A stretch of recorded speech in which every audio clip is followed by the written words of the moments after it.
मागच्या वर्षी प्रचंड हाईप झालेला एक सिनेमा तो सय्यारा. त्या सय्यारा सिनेमातलं एक सुपरहिट गाणं जेव्हा किशोरदांच्या AI जनरेटेड आवाजात रिक्रिएट झालं तेव्हा इंस्टाग्राम, यूट्यूब आणि इतर जे काही सोशल मीडियाचे प्लॅटफॉर्म्स होते त्यावर व्ह्यूज, लाईक्स आणि रिट्वीट, रिपोस्ट किंवा फॉरवर्डचे जे काही रेकॉर्ड्स होते ते सगळे रेकॉर्ड तुटले. हो.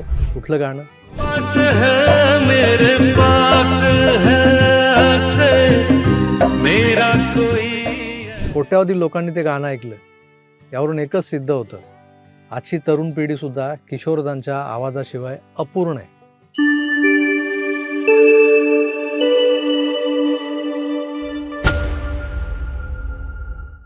आज जग कितीही बदललं, आर्टिफिशियल इंटेलिजन्स ज्याला आपण AI म्हणतो ते AI आलं, ऑटो ट्यून आलं संगीत क्षेत्रात.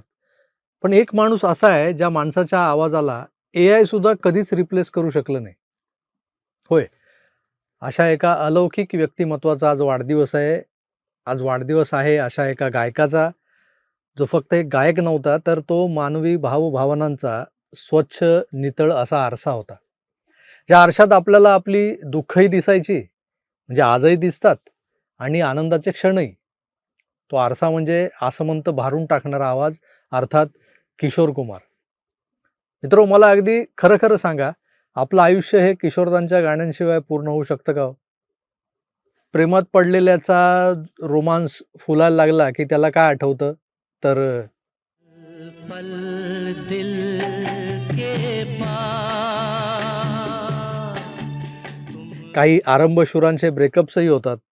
मग मन उदास होतं आणि बॅकग्राऊंडला किशोरदांचे स्वर उमटतात. दुखी मन मेरे सुन मेरा कहना जहां नहीं चैन. तरुणाई सरते आणि संसाराला लागतो. त्यातही ज्या समाजात आपण वावरत असतो तो समाजही कधी कधी अकारण तुम्हाला लाथाडतो, बोचकारतो.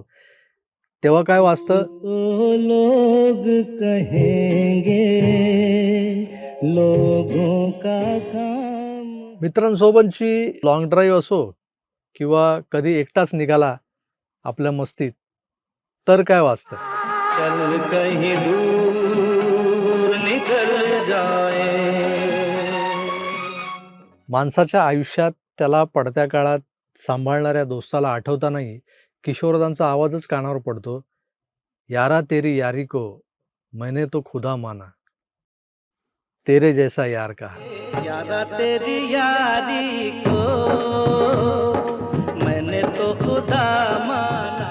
आयुष्यातला कोणताही प्रसंग असो, किशोरदांचं एकतरी गाणं आपल्या ओठांवर येतच येतं. आता जग रहाटी आहे, जे नवं आहे ते जुनं होतंच कधी ना कधी. माणूसही मोठा होत होत म्हातारा होतो आणि एक दिवस हे जगही सोडून जातो. यालाच आपण जग रहाटी म्हणतो, नाही का? पण विशेष म्हणजे किशोरदांच्या स्वरांची जी जादू आहे ना, त्या जादूवर वेळेची धूळ कधीच बसली नाही. तुम्ही नोटीस केलं असेल, म्हणजे मी तरी केलंय, की एक काळ असा होता की आमच्या वडीलधाऱ्यांनी रेडिओवर किशोरदांना ऐकलं. नंतर आमच्या पिढीनं खास लिस्ट बनवून रेकॉर्ड करून घेतलेल्या गाण्यांसह कॅसेटवर किशोरदांना ऐकलं. आणि आज आमची पोरं, ज्यांना जेनझी वगैरे म्हटलं जातं, त्यांच्या आयफोनमधल्या ॲपल म्युझिकच्या प्लेलिस्टमध्ये, स्पॉटिफायच्या प्लेलिस्टमध्ये किशोरदास टॉपवर आहेत. तर माझ्या मुलीला माझ्यामुळे पंचम अर्थात RD बर्मन समजलं असं ती स्वतःच सांगते. पण पंचमला ऐकताना पंचमच्या सुरावटींचा आवाज मात्र किशोरदांचा असतो. ही कमाल आहे किशोरदांच्या आवाजाची. 70चं दशक, ज्या दशकाच्या मध्याला माझा जन्म झाला, ते दशक किशोरदांच्याच गाण्यांनी गाजवलं होतं.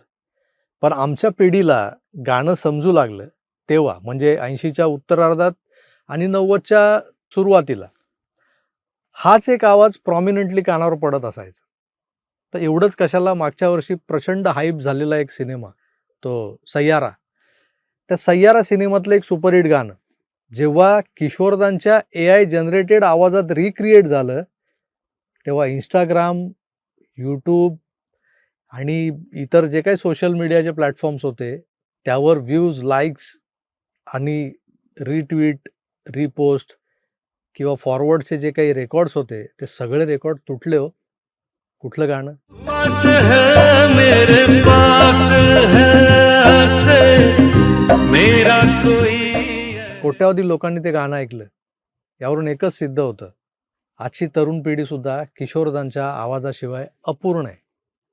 4 ऑगस्ट 1929ला मध्य प्रदेशातल्या खांडवा इथं जन्मलेले आभास कुमार गांगुली म्हणजेच आपले लाडके किशोरदा, दी ग्रेट किशोर कुमार.